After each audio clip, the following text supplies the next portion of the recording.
নমস্কার, আমি জলি আর আপনারা দেখছেন প্রভাতী সংবাদ।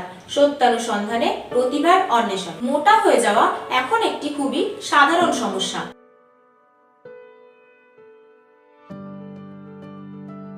কিন্তু আমরা কেউই চাই না মোটা হয়ে যেতে।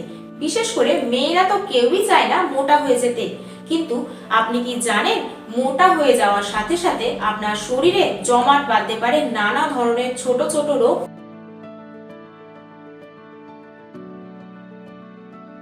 যা পরবর্তীকালে এই ছোট ছোট রোগ থেকে একটি বড় আকার ধারণ করতে পারে এবং সঙ্গে সঙ্গে আপনাকে ছুটতে হতে পারে সুচিকিৎসকের কাছে। কিন্তু আপনাকে জানিয়ে রাখি, কোনো সুচিকিৎসকের কাছে যাওয়ার আগে নিজের শরীরের বিভিন্ন রোগকে আপনি নিজেই রোধ করতে পারেন খাদ্যাভ্যাসের পরিবর্তন ঘটিয়ে। আপনি কি রাস্তার মোড়ের বিভিন্ন লোভনীয় খাবার খেতে পছন্দ করেন? হ্যাঁ, অবশ্যই পছন্দ করেন। আমরা সকলেই পছন্দ করি।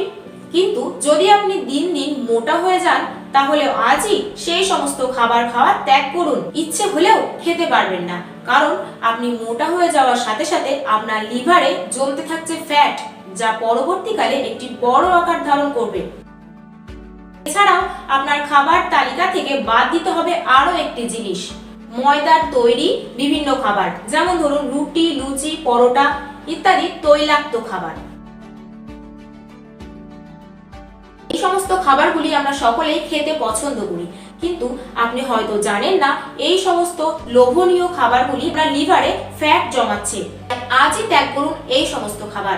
তা থেকে রোগা হতে গেলে আমাদের খাবার খাওয়া একদমই বন্ধ করে দিলে চলবে না। হ্যাঁ, আমরা অনেকেই মনে করে থাকি আমি মোটা হয়ে যাচ্ছি, তার মানে আমাকে খাবার খাওয়া বন্ধ করে দিতে হবে। কিন্তু না, এই ভুলটা একদমই করা যাবে না।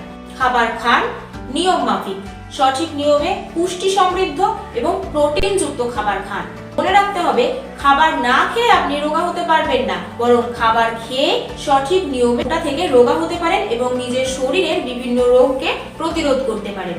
অ্যালকোহল যারা পান করেন তাদেরকে জানিয়ে রাখি, অ্যালকোহল খেতে আপনারা পছন্দ করলেও এই অ্যালকোহল কিন্তু আমাদের লিভারকে সরাসরি ক্ষতি করছে।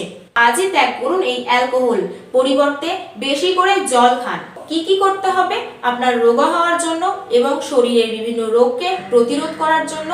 তাহলে আজ থেকেই শুরু করুন আপনার খাবার তালিকা পরিবর্তন করা।